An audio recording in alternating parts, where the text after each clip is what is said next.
President, honored delegates, ladies and gentlemen,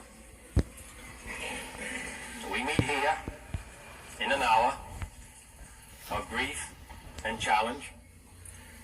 Dag Hammarskjöld is dead, but the United Nations lives. His tragedy is deep in our hearts, but the tasks for which he died are at the top of our agenda. A noble servant of peace is gone, but the quest for peace lies before us. The problem is not the death of one man. The problem is the life of this organization. It will either grow to meet the challenges of our age, or it will be gone with the wind, without influence, without force, without respect.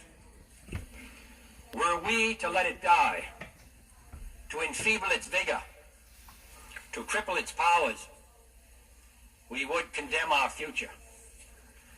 For in the development of this organization rests the only true alternative to war, and war appeals no longer as a rational alternative. Unconditional war can no longer lead to unconditional victory. It can no longer serve to settle disputes. It can no longer concern the great powers alone. For a nuclear disaster spread by winds and water and fear could well engulf the great and the small, the rich and the poor, the committed and the uncommitted alike. Mankind must put an end to war, or war will put an end to mankind. So let us here resolve that Dag Hammarskjöld did not live or die in vain. Let us call a truce to terror. Let us invoke the blessings of peace. And as we build an international capacity to keep peace, let us join in dismantling the national capacity to wage war. This will require new strength and new roles for the United Nations. For disarmament without checks is but a shadow, and a community without law is but a shell.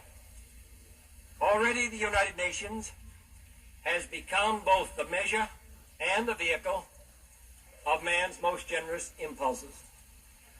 Already it has provided in the Middle East, in Asia, in Africa this year in the Congo, a means of holding man's violence within bounds.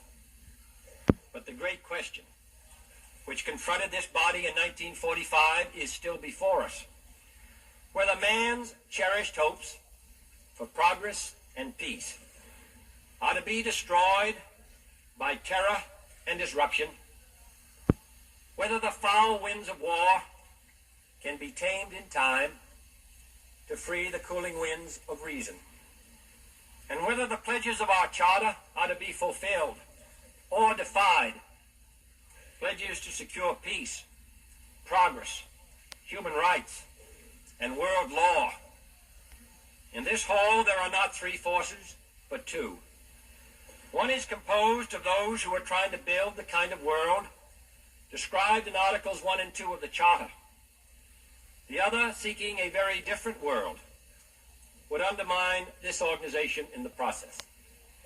Today of all days, our dedication to the Charter must be maintained. It must be strengthened. First of all, by the selection of an outstanding civil servant to carry forward the responsibilities of the Secretary-General.